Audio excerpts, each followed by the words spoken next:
Greetings, everyone. I am Pete Pardo from Sea of Tranquility. Welcome to pick number 15 of my 31 favorite keyboard players of all time. We've been counting down each and every day here this month in July 2025.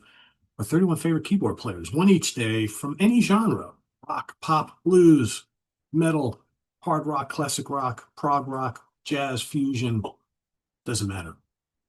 Whoever you like, put them on your list, rank them in the order you like them. We're going to count down all the way to number one, which will be revealed on the 31st. So today, for pick number 15, a true legend from a legendary band.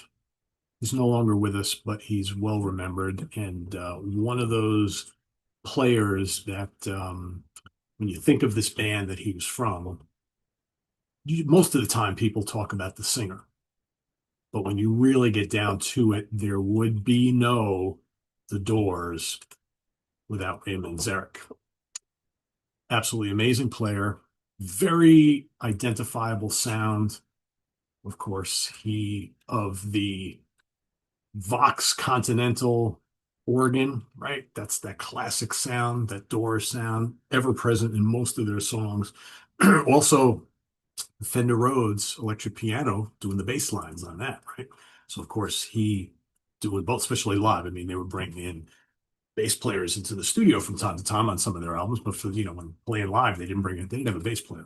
So basically, you had Ray doing all the keyboard parts and the bass stuff on the Fender. So very very unique player. I think later on he also moved over and started using a Gibson Kalamazoo organ to kind of give his sound a little bit of variety. But man, that Vox Continental was, and very much a late 60s sound. I think before everybody started using Hammond organ, you had a lot of people using the Vox or the Farfus in the mid to late 60s. And just very, very unique sound. It's not as kind of rich and husky sounding as the Hammond, but definitely he had this kind of like classical Baroque style using the Vox. And just it was just so Ray Manzarek. And not only was he a great soloist, but also really good at laying down the melodies and riffs and things like that. I mean, listen to him on Break On Through off the debut album. It's so cool. So let's talk about my three favorite albums featuring the great Ray Manzarek. Let me turn off the Prezi here. I mean, you obviously can pick any of the original Doors albums. I'm going to go with the debut. It is my favorite Doors album. It's got some amazing, amazing playing from him.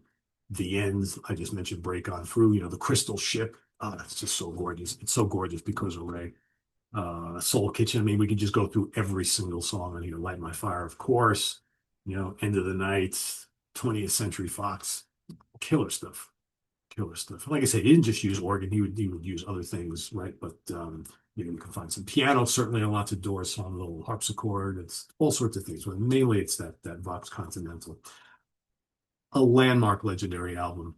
And again, the unique combination of all four members: Jim Morrison's poetic kind of vocal delivery, Ray's keyboards, Robbie's kind of Spanish style bluesy electric guitar,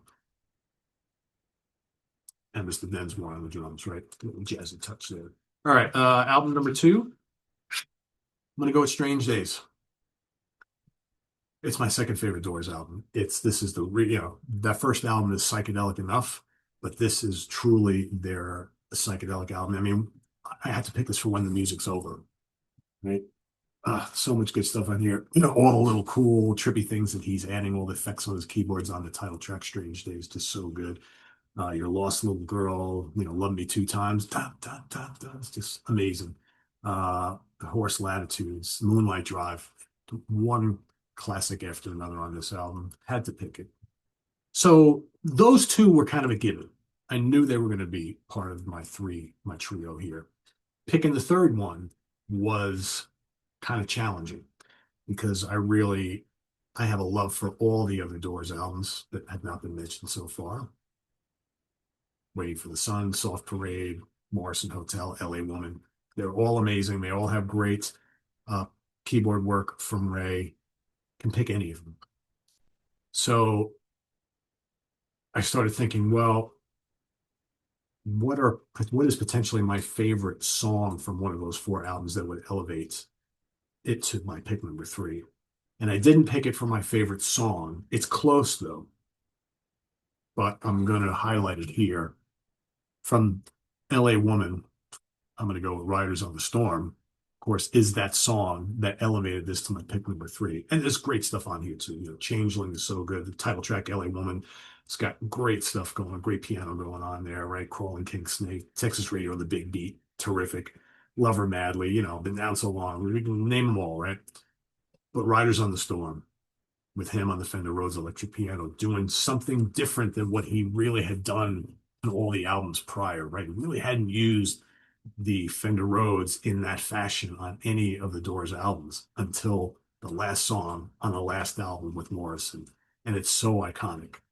I mean, just so jazzy and airy, and it really provides all of the chilling ambiance to that song that makes it a drop dead classic. Between that and Jim's very tranquil, almost soft spoken word vocal, uh, amazing, absolutely amazing. Like I said, I wanted to pick it for my favorite song, but unfortunately, not quite.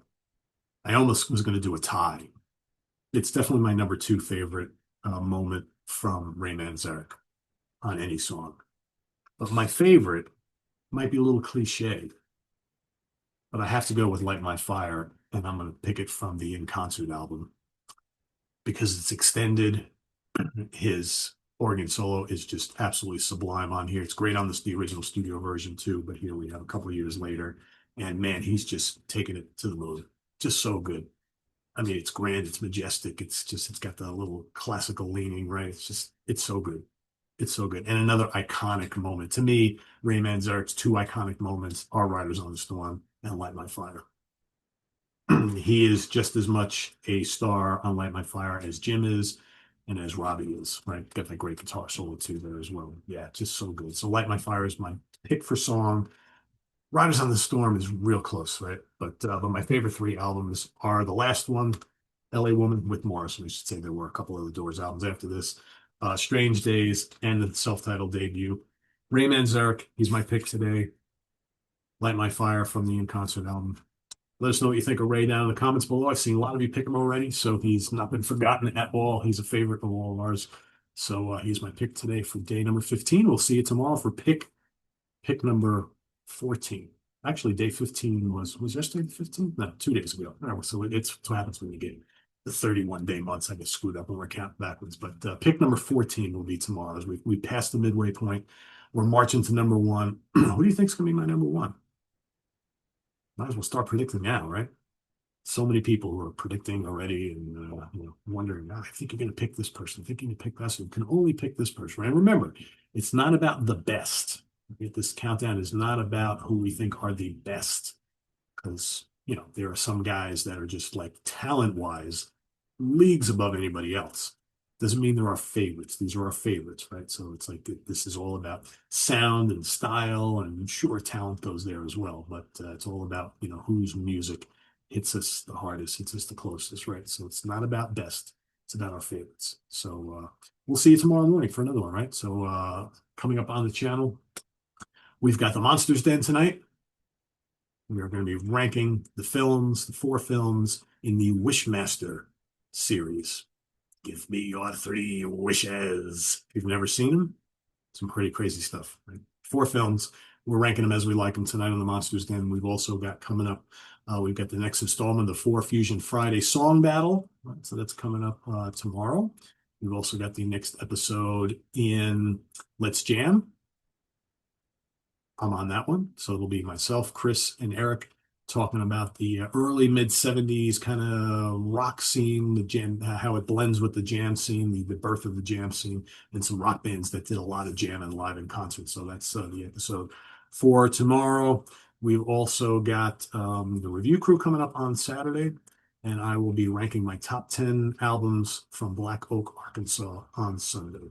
So a lot still to come. Stay tuned for it and more I'm Pete Pardo. Thanks for watching, everybody. Visit us on the web at www.seatranquility.org. We're on Facebook, YouTube, Instagram, all the damn time. Please subscribe if you haven't already and click on that notification bell so you get alerted of all of our content as a post. And please do hit the like button before you leave. Also, down below, we got the links to our Ko-Fi page for channel donations, our merch page, our Cameo page, and the Sea of Tranquility membership options. Thank you, thank you, thank you for all of you who do support the channel. It's greatly appreciated. We'll see you soon here with more stuff. Take care, everybody. Have a good Thursday. Bye-bye.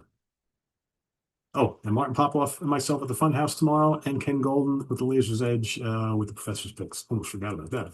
Can't forget about the early Friday stuff, right? See you then, everybody. Take care. Bye-bye.